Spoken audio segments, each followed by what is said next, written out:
السلام علیکم خواتین و حضرات، فلا ٹاکس کے ایک اور ایپیسوڈ میں خوش آمدید۔ آج کا ٹاپک ہمارا بہت سمپل سا ہے لیکن بہت ہی امپورٹنٹ ہے، اور ٹاپک ہے برداشت، جو کہ پاکستان میں یا پھر ہمارے پورے معاشرے کے مسائل کی ایک بہت بڑی وجہ۔ اس وقت دوبارہ سے میرے ساتھ موجود ہیں میرے بہت ہی معتبر گیسٹ ڈاکٹر مفتی خلیل احمد اعظمی صاحب۔ اس ٹاپک پر ڈسکشن کریں گے ہم لوگ کہ عدم برداشت کی کیا وجہ ہے، معاشرے میں ڈسپیوٹس کیوں ہوتے ہیں، اور آرٹ آف ٹالرنس ہم کس طرح سے سیکھیں گے۔ السلام علیکم، کیسے وعلیکم ہیں آپ؟ السلام، اللہ کا شکر ہے جی۔ دوبارہ بہت بہت شکریہ، آپ یہاں پر آئے اور ٹائم دیا آپ نے۔ میری لاسٹ آپ سے کانورزیشن ہوئی تھی، بہت ڈیٹیل میں ہم نے ڈسکشن کی تھی۔ دوبارہ سے آج ایک ٹاپک پہ بات کریں گے ہم، لیکن ہم ڈیپلی بات کریں گے، اور وہ ہے ٹالرنس۔ کیا وجہ ہے کہ اس معاشرے میں، ہمارے پورے معاشرے میں عدم برداشت ہے؟ اختلاف کو لے کر بہت زیادہ لوگ ایکسٹریمسٹ ہو جاتے ہیں۔ دیکھیں، پہلی بات تو ہمیں یہ سمجھنی چاہیے کہ اختلاف ہونا یا ڈفرینس آف اوپینین یہ ایک نیچرل چیز ہے۔ آپ اگر یہ سوچ رہے ہیں کہ کسی معاشرے میں ڈفرینس آف اوپینین ہی نہ ہو تو ایسا نہیں ہے، ایسا نہیں ہو سکتا۔ کیوں؟ اس کی وجہ یہ ہے کہ دیکھیے، اللہ تعالیٰ نے ہم سب کو پیدا کیا، اور ہماری ظاہری شکل و صورت اللہ تعالیٰ نے ایک دوسرے سے بڑی مختلف بنائی۔ یعنی میرا چہرہ الگ ہے، آپ کا چہرہ الگ ہے، میرے فنگر پرنٹس بالکل مختلف ہیں۔ بلکہ فنگر پرنٹس کیا، ابھی میں دبئی گیا تو فنگر پرنٹس بھی لگانے کی نوبت نہیں آئی۔ انہوں نے کہا کہ جی آپ اپنا چشمہ اتاریے اور کیمرے کو دیکھیے۔ اس نے میری آنکھوں کو ریکگنائز کیا، اور اس نے میری آئیڈینٹیفیکیشن لی، اور مجھے گرین سگنل مل گیا کہ جی آپ جا سکتے۔ تو یہ مختلف ہے، تو ہمارے فنگر پرنٹس ایک نہیں ہیں، ہماری آنکھیں ایک نہیں ہیں۔ اللہ نے، یہ اللہ تعالیٰ کی قدرت ہے۔ اور پرسنالٹی ہاں بالکل بھی سملر نہیں ہے۔ تو اللہ تعالیٰ کی قدرت ہے کہ اللہ تعالیٰ نے اربعہ انسان پیدا کیے، لیکن ہر ایک کو دوسرے سے مختلف بنایا۔ جس طرح یہ چیزیں ہماری مختلف ہیں تو ہمارا مزاج بھی مختلف ہے، ہماری پرسنالٹی بھی مختلف ہے۔ ایسا نہیں ہے کہ دو لوگ ہوں۔ دیکھیں، اختلاف کب نہیں ہوگا؟ اختلاف اس وقت نہیں ہوگا کہ جب میرا اور آپ کا مزاج بالکل 100% ایک ہو۔ جو آپ چاہتے ہیں وہی میں چاہتا ہوں، جو آپ کو چیز اچھی نہ لگے وہ مجھے بھی اچھی نہ لگے، جو آپ کو اچھی لگے وہی مجھے اچھی لگے، تبھی ہوگا نا کہ ہمارے درمیان کوئی اختلاف نہیں ہوگا۔ ایسا ہو ہی نہیں سکتا۔ ایک باپ کے دو بیٹے ہیں، لیکن دونوں کے مزاجوں میں زمین و آسمان کا فرق ہے۔ بھائی بہن ہیں، بہن کا مزاج کچھ اور ہے، بھائی کا مزاج کچھ اور ہے۔ تو جس طرح چہرے مختلف ہیں، فنگر پرنٹس مختلف ہیں، اس طرح اللہ تعالیٰ نے ہمارے مزاج مختلف رکھے ہیں، اور ہر ایک کی پرسنالٹی اللہ تعالیٰ نے دوسرے سے مختلف رکھی ہے۔ اس لیے اختلاف تو ہوگا، لیکن ضرورت اس بات کی ہے کہ ہم یہ سمجھیں کہ اس طرح کی جب ڈفرینس آف اوپینین ہمارے درمیان ہوتا ہے یا ہوگا تو ہمیں کیا رویہ اختیار کرنا چاہیے۔ ہمیں وہ رویے سیکھنے کی ضرورت ہے۔ میں اسی پوائنٹ پر آ رہا تھا کہ اسلام ہماری کس طرح سے رہنمائی کرتا ہے، کس طرح سے ترغیب دیتا ہے، کیونکہ یہ مسئلہ تو بہت بڑا ہے۔ اختلاف، عدم برداشت، ٹالرنس بالکل بھی نہ ہونا، کسی بھی چیز کو برداشت نہ کرنا، چھوٹی سے چھوٹی بات پر جو ہے وہ فوراً غصہ کر جانا، فوری طور پہ ایموشنز میں آ کے ڈیسیجن لے لینا۔ اسلام ہماری کس طرح سے رہنمائی کرتا ہے؟ دیکھیے، اسلام نے ہمیں کئی اچھی چیزیں اور اخلاقیات ہمیں سکھائی ہیں۔ اگر ہم ان کو فالو کریں تو ہمارے یہ اختلافات اور ڈفرینس آف اوپینین یہ اپنی لمٹ میں رہے گا، لمٹ کراس نہیں ہوگی۔ پہلی بات یہ کہ آپ صبر سے کام لیں۔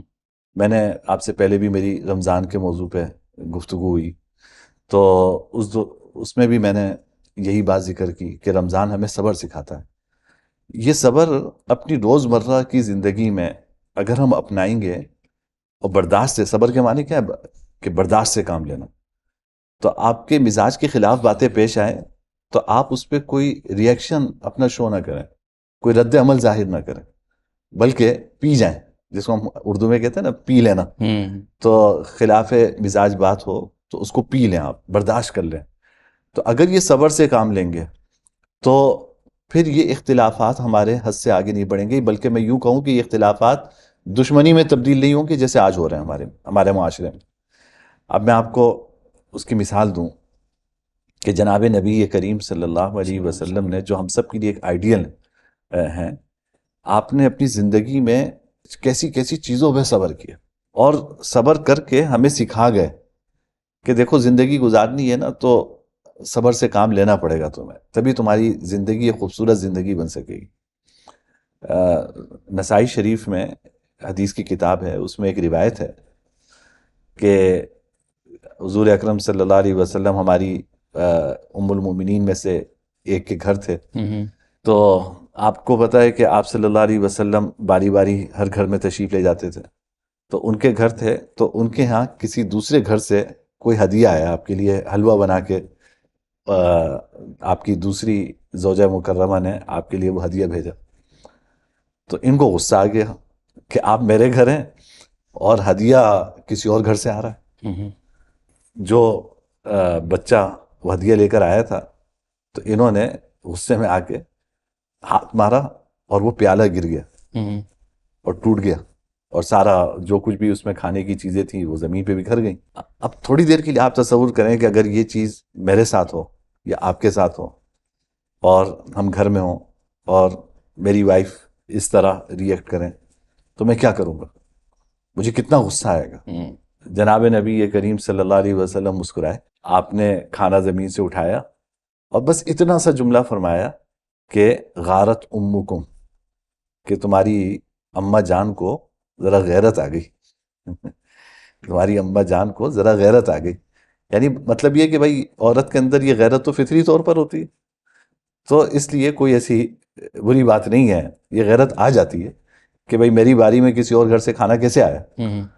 جناب نبی کریم صلی اللہ علیہ وسلم نے اس سے زیادہ کوئی رد عمل ظاہر نہیں کیا. آپ دیکھیں کہ اپنی روزمرہ کی زندگی میں کس حد تک یہ برداشت ہے، کس حد تک یہ صبر ہے. اور چنانچہ طائف کا واقعہ بھی ہم دیکھتے ہیں تو اس میں بھی برداشت جی، بہت زیادہ. یہ روزمرہ، یہ تو میں نے آپ کو وہ مثال دی کہ روزمرہ کی زندگی میں اپنی گھریلو زندگی میں آپ کس طرح برداشت کرتے تھے. دین کی دعوت دینے کے لیے آپ نے کیا کیا تکلیفیں برداشت کی، صبر سے کام لیا. قرآن کریم نے تو آپ کو یہاں تک حکم دیا کہ وَإِنْ عَاقَبْتُمْ فَعَاقِبُوا بِمِثْلِ مَا عُوقِبْتُمْ وَلَئِنْ صَبَرْتُمْ لَهُوَ خَيْرٌ لِلصَّابِرِينَ. آپ کے یہاں بدلے کا سوال نہیں تھا. فرمایا کہ اگر تمہیں کوئی تکلیف پہنچائے تو جتنی تکلیف اس نے پہنچائی ہے اتنی تم بھی پہنچا سکتے ہو. اتنا حق ہے تمہارا کہ کسی نے تمہیں کوئی تکلیف پہنچائی، آپ بھی اس کو اپنا بدلہ لے لو.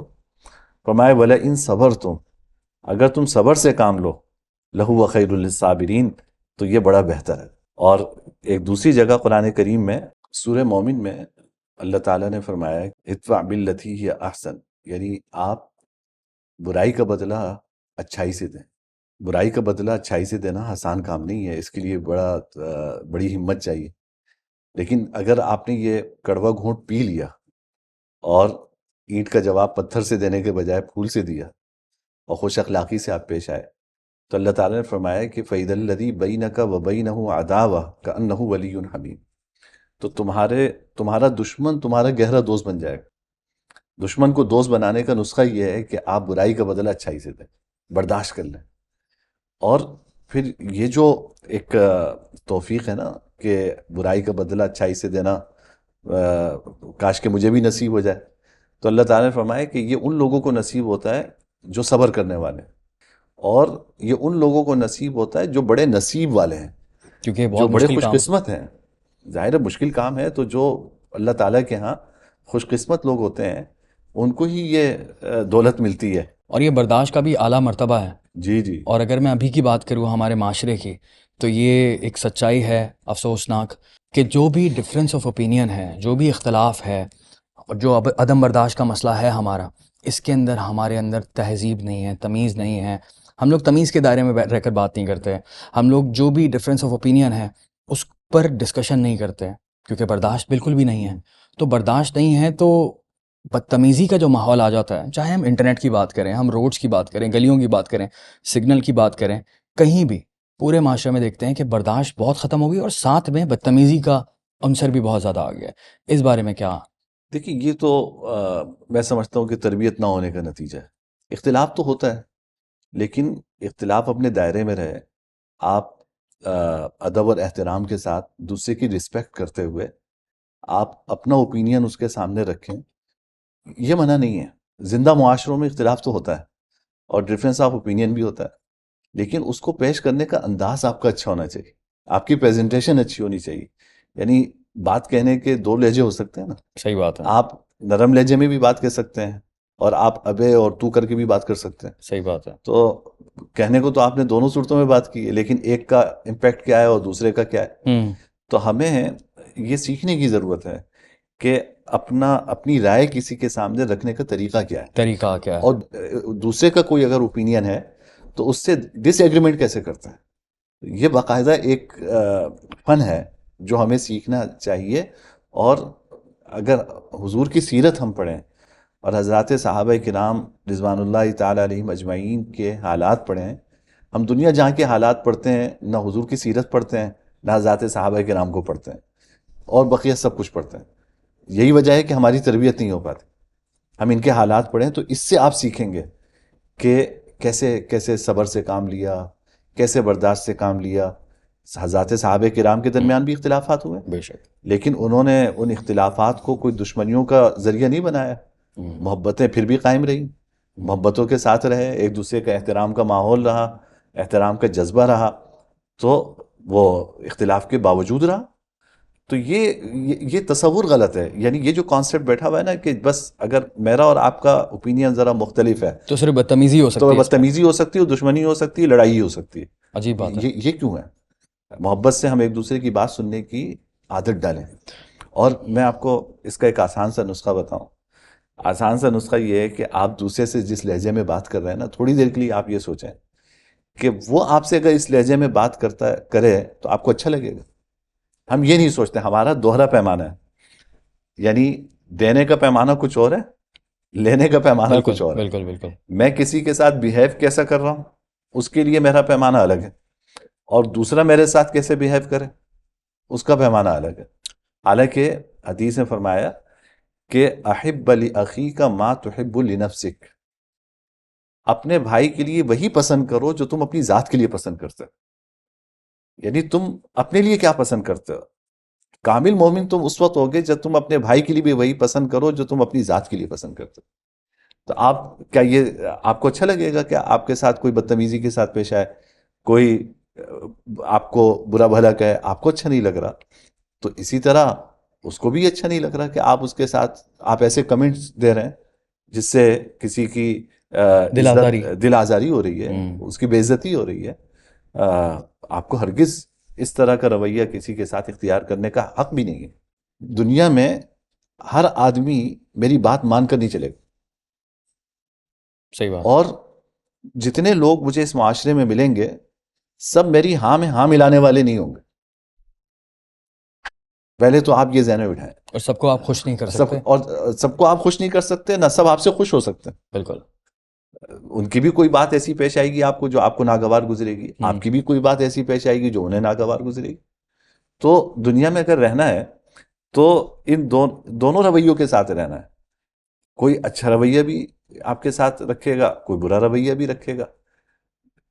تو بنیاد یہ ہے کہ ہمارے دل میں اگر بڑائی پیدا ہو جاتی ہے نا کہ مجھ سے کوئی اختلاف نہیں کر سکتا اور کسی کو میرے سامنے میری رائے سے اختلاف کرنے کا حق نہیں ہے، تو پھر یہ ساری اس کے نتائج ہیں، اس کے ریزلٹس ہیں جو ہمارے سامنے معاشرے میں نظر آ رہے ہیں۔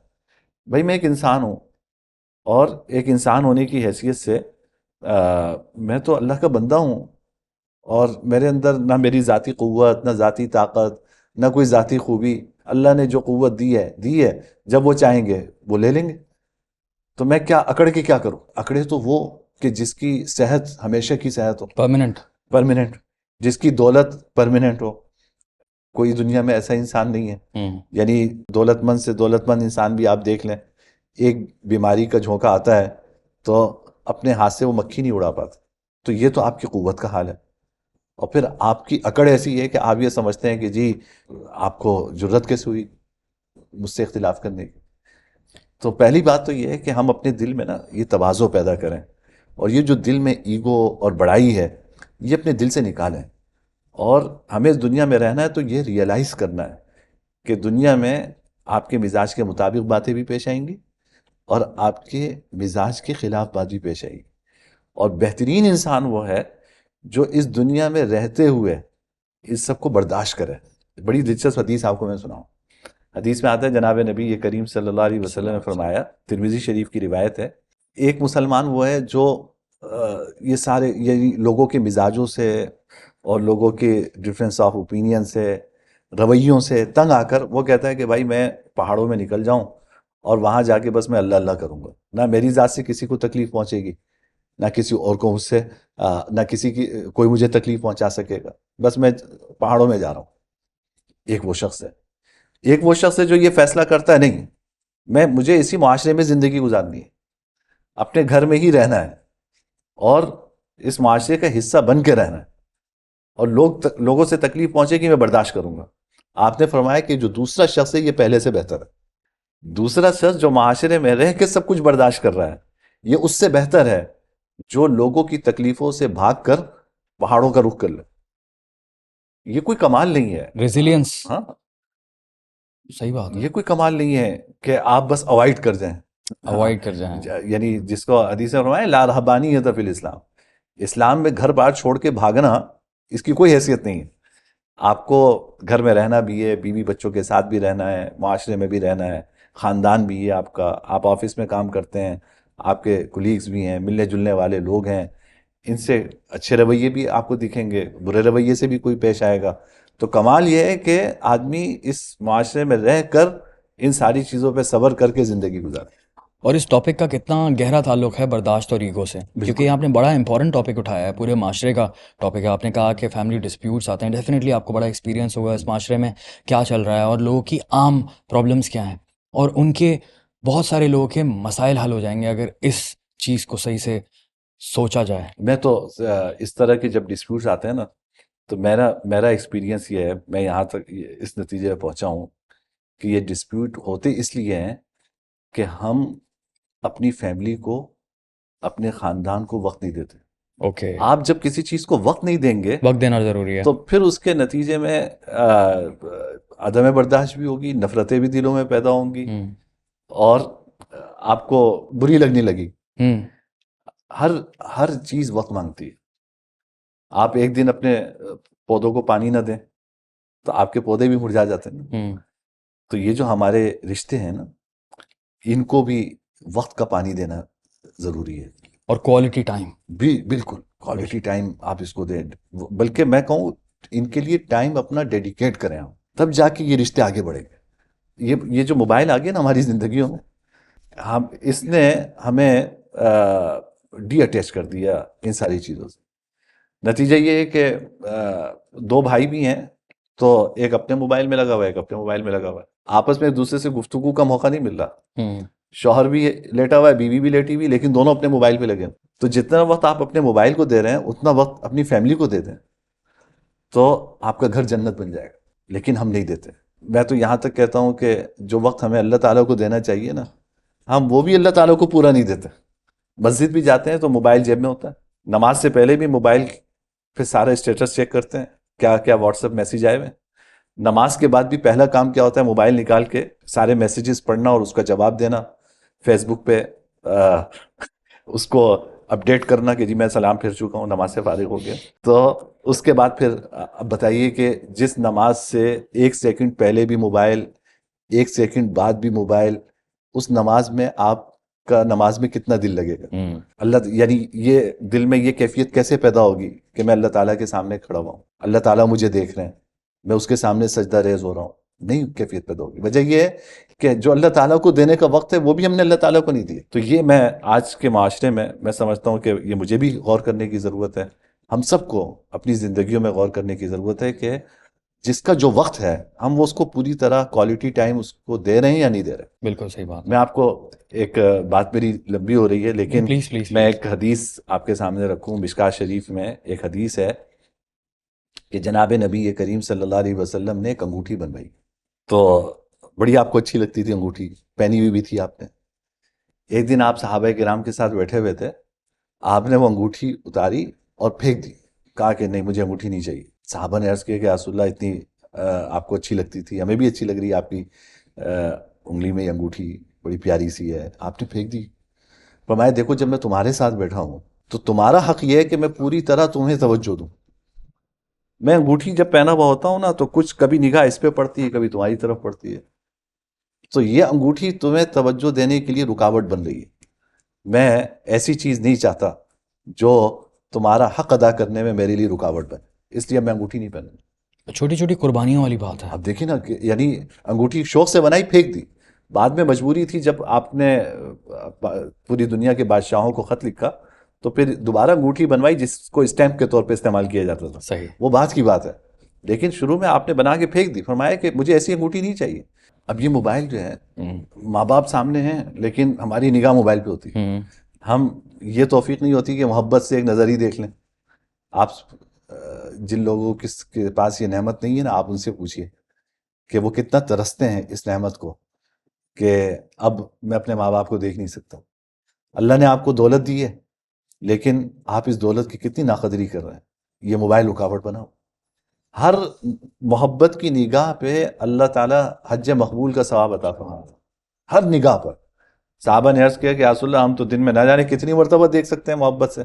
فرمایا کہ اللہ کے خزانے میں کوئی کمی نہیں ہے، دیکھو جتنا دیکھ سکتے ہیں۔ تو بھائی اس کا یہ جو میری گفتگو ہے اس کا حاصل یہ ہے کہ یہ رشتے وقت چاہتے ہیں، جب آپ ان کو وقت دیں گے تو غلط فہمیاں دور ہوں گی، اور یہ رشتے برداشت بھی چاہتے ہیں، برداشت چاہتے ہیں، یہ توجہ چاہتے اور ہیں۔ والدین کی جہاں تک بات ہے کتنا امپورٹنٹ ہے کہ ان کی بات کو برداشت کرنا، جی جی اور وہی کہ تمیز تہذیب کے ساتھ صحیح بات۔ اس کی امپورٹنس کتنی زیادہ ہے۔ اور اگر یہ کریں گے تو پھر آپ کو زندگی بھر سکون رہے گا، کیونکہ ماں باپ کا جو سایہ ہوتا ہے، جو گائیڈنس ہوتی ہے، ماں کی گائیڈنس، ان کی محبت، باپ کی گائیڈنس، ان کی محبت، آپ نے صرف برداشت کرنا ہوتا ہے۔ میں نوٹس کرتا ہوں ٹین ایجرز کے اندر، اور خود بھی میں نے یہ چیز ایکسپیرینس کی تھی جب میں 18 19 20 سال کا ہوا تھا، کہ اندر ایک دم جو ہے نا وہ ایک آگ لگتی ہے، ڈفرینس آف اوپینین کی آگ، ڈفرینس آف اوپینین کی آگ، کہ میں تو آپ کی بات سے اگری نہیں کرتا، آپ اس سے کیوں منع کرتے آپ کیوں بول رہے ہیں یہ بات، اور میں تو یہ عجیب سی بات ہے، آپ کا مسئلہ کیا ہے وغیرہ وغیرہ، استغفر اللہ۔ لیکن بات یہ ہے کہ یہ پڑھا ہی کوئی مسئلہ ہے۔ اب دیکھیں آپ کو اس کا احساس تب ہوتا ہے جب آپ خود باپ بنتے ہیں۔ اپنے یعنی میں اس تجربے سے گزرا ہوں کہ جب تک انسان خود باپ نہیں بنتا اپنے ماں باپ کی قدر جس طرح ہونی چاہیے وہ دلوں میں نہیں ہوتی۔ جب آپ خود باپ بنتے ہیں نا تو پھر آپ اس سارے پروسیس سے خود گزر رہے ہوتے ہیں، پھر اندازہ ہوتا ہے کہ یار ہمارے ماں باپ نے ہمارے لیے کتنا کیا، وہ جو کچھ ہمیں کہتے تھے یا ہمارے لیے سوچتے تھے وہ تو ہماری بہتری کے لیے سوچتے تھے، ہماری خیر خواہی کے لیے سوچتے تھے۔ بہت سے لوگوں میں یہ بھی احساس نہیں ہوتا سر، بس یہ بھی ایک محرومی مسئلہ ہے، ہے، بس محرومی کی وہی بات۔ بات گھوم کے برداشت پہ ہی آ جاتی جی ہے، جی بالکل۔ بڑا ہی کوئی مسئلہ ہے۔ اور آپ نے میں تھوڑا سا اینڈ کرنا چاہتا ہوں اس ٹاپک کو، کیونکہ برداشت سے اوپر کی جو بات ہے وہ ایثار اور قربانی ہے، اور میں چاہ رہا تھا کہ آپ بھی اس بارے میں تھوڑی سی بات کر دیں کہ کتنی زیادہ امپورٹنٹ ہوتی ہے یہ چیز، اور کتنا مشکل ہوتا ہے یہ کہ قربانی دے دینا کسی کے لیے۔ بالکل دیکھیں اپنی خواہشات کو دبا کر آپ دوسرے کے حق پیش نظر رکھیں اور اس کی راحت پیش نظر رکھیں، یہ آسان کام نہیں ہے۔ یہ اللہ تعالیٰ نے صحابہ کرام کا خاص وصف بیان فرمایا کہ وَيُؤْثِرُونَ عَلَىٰ أَنفُسِهِمْ وَلَوْ كَانَ بِهِمْ خَصَاصَةٌ، یہ دوسروں کو اپنے اوپر ترجیح دیتے ہیں اگرچہ خود بھوک کے عالم میں ہوں، فاقے کے عالم میں ہوں، دوسروں کو اپنے اوپر ترجیح دیتے ہیں۔ جو معاشرہ ایسا ہو کہ جس میں آپ کہیں کہ بھائی مجھے تکلیف ہو کوئی بات نہیں، تمہیں تکلیف نہیں ہونی کیا چاہیے، بات ہے، تو آپ بتائیے کہ اس معاشرے کے اندر وہ معاشرہ تو میں سمجھتا ہوں فرشتوں کا معاشرہ ہوگا۔ اللہ ہمارا معاشرہ ایسا بنا دے آمین۔ کہ ہم میں سے ہر ایک کی سوچ و فکر یہ ہو کہ مجھے تکلیف پہنچے تو پہنچے، دوسرے کو تکلیف نہیں پہنچنی چاہیے، اس کو میری ذات سے کسی طرح راحت پہنچ جائے۔ حدیث میں آتا ہے کہ جناب نبی کریم صلی اللہ علیہ وسلم کے یہاں مہمان آئے تو آپ نے اپنے گھر میں پوچھا کہ کھانے کو کچھ ہے، تو کہیں کھانے کو کچھ نہیں، تو آپ نے حضرات صحابہ کرام سے پوچھا کہ بھائی کوئی مہمان نوازی ان کی کر سکتا ہے؟ تو ایک صحابی ہیں حضرت ابو طلحہ رضی اللہ تعالیٰ عنہ، انہوں نے کہا کہ رسول اللہ میں حاضر ہوں، میں ان کی مہمان نوازی کروں گا۔ اپنے گھر لے گئے مہمان کو، حضور کے مہمان ہیں، اپنے گھر لے گئے، اہلیہ سے پوچھا کہ کھانے کو کچھ ہے، تو اہلیہ نے کہا کہ بس اتنا کھانا ہے جو میں اور تم کھا سکتے ہیں۔ تو انہوں نے کہا کہ دیکھو ایسا کرو، کھانا ہم لگا دیں گے، مہمان اور ہم سب دسترخوان پہ بیٹھ جائیں گے، جب کھانا ہم شروع کریں نا تم کسی بہانے سے چراغ بجھا دینا. اب اندھیرے میں مہمان تو سمجھے گا ہم کھانا کھا رہے ہیں، لیکن ہم خالی ہاتھ منہ کی طرف اٹھا کے لے جائیں گے تاکہ مہمان پیٹ بھر کے کھانا کھا لے. اس طرح مہمان نوازی کی. اب یہ دیکھیں گے یہ ایثار کا کتنا اونچا مقام ہے بہت زیادہ اونچا مقام. کہ خود بھوکے رہ رہے ہیں، مہمان بھوکا نہ رہے. اللہ تعالیٰ کو یہ ادا اتنی پسند آئی کہ جبرائیل امین آئے اور حضور کو یہ سارا واقعہ ان صحابی کے مسجد میں آنے سے پہلے بتا دیا کہ اللہ تعالیٰ کو یہ ادا اتنی پسند آئی کہ ایسا بھی معاشرہ تشکیل دیا جا سکتا ہے کہ جہاں لوگ خود بھوکے رہیں، دوسرے کو کھانا کھلائیں اور پتہ بھی نہ چلے. اور بہت بڑی اگزامپل ہے یہ. آپ چراغ بجھا دیں، اندھیرا ہو جائے، اس کو خبر بھی نہ ہو کہ میرے لیے کسی نے کیا قربانی دی. اس طرح کا ایثار، اس پہ یہ آیت نازل ہوئی. قرآن کریم کی آیت آئی وَيُؤْثِرُونَ عَلَىٰ أَنفُسِهِمْ وَلَوْ كَانَ بِهِمْ خَصَاصَةٌ کہ یہ ایسے لوگ ہیں کہ جو اپنے اوپر دوسروں کو ترجیح دیتے ہیں، ایثار سے کام لیتے ہیں، خود بھوکے ہیں. اللہ کو اتنی بات پسند. اللہ کو اتنی پسند آئی کہ قرآن کریم کی آیت ان صحابی کی تعریف میں اللہ تعالیٰ نے قرآن کریم کی یہ آیت نازل فرمائی. تو اس لیے بھائی اگر اپنے معاشرے کو محبتوں کا گہوارہ بنانا ہے تو صبر سے کام لینا ہے، دوسروں کی اچھائیوں پہ نگاہ رکھنی ہے اور ایثار سے کام لینا ہے، قربانی سے کام لینا ہے. یہ فکر کرنی ہے کہ مجھے تکلیف ہو تو کوئی بات نہیں، دوسرے کو میری ذات سے تکلیف نہ ہو، میں اپنی قربانی دے دوں، دوسرے کو راحت پہنچا دوں. اگر ہم اس سوچ اور فکر کے ساتھ زندگی گزاریں گے تو انشاءاللہ ہمارا معاشرہ بھی ایسا ہی خوبصورت معاشرہ بنے گا جو حضرات صحابہ کرام کا معاشرہ تھا. انشاءاللہ انشاءاللہ. بہت بہت شکریہ مفتی صاحب، آپ نے بہت ہی زبردست گفتگو کی اس برداشت کے ٹاپک کے حوالے سے، اور ہم لوگوں نے تمام اسٹیجز کو کور کیا. ہم نے ایگو کی بات کی، ہم نے برداشت کی بات کی، ہم نے ایثار کی بات کی، ہم نے ڈفرینس آف اوپینین میں تمیز اور تہذیب کے دائرے میں رہنے کی بات کی. اور یہ بڑی امپورٹنٹ بات ہے، میں نے بہت کچھ سیکھا ہے اس پوڈ کاسٹ سے. میں خود بہت زیادہ انشاءاللہ کوشش کروں گا برداشت کرنے کی، زیادہ سے زیادہ اپنے اندر یہ لانے کی. رمضان کا مہینہ چل رہا ہے اور اس وقت جتنا زیادہ ہم پریکٹس کریں گے میرے لیے بہت ضروری ہے. میں ایز این انڈیویجول بات کر رہا ہوں، اور جتنے بھی ہمارے دوست یہاں پر موجود ہیں آپ سب کے لیے بہت ضروری ہے. مفتی صاحب بہت بہت میرے لیے بھی ضروری ہے. میں سب سے پہلے تو دیکھیں، میں جو کچھ کہہ رہا ہوں تو حقیقت یہ ہے کہ اللہ تعالیٰ مجھے اس پر عمل کرنے کی توفیق دے انشاءاللہ ضرور. تو پھر انشاءاللہ آپ سب کو بھی آمین اللہ توفیق عطا آمین. فرمائیں گے انشاءاللہ. بہت بہت شکریہ آپ سب لوگوں کا. برداشت کی بات آپ لوگوں نے سن لی، اور میں بھی اس چیز کو پریکٹس کرنے کی پوری کوشش کروں گا، اور میں امید کرتا ہوں کہ آپ لوگ بھی کوشش کریں گے. خوش رہیں، دعاؤں میں یاد رکھیں. فی امان اللہ.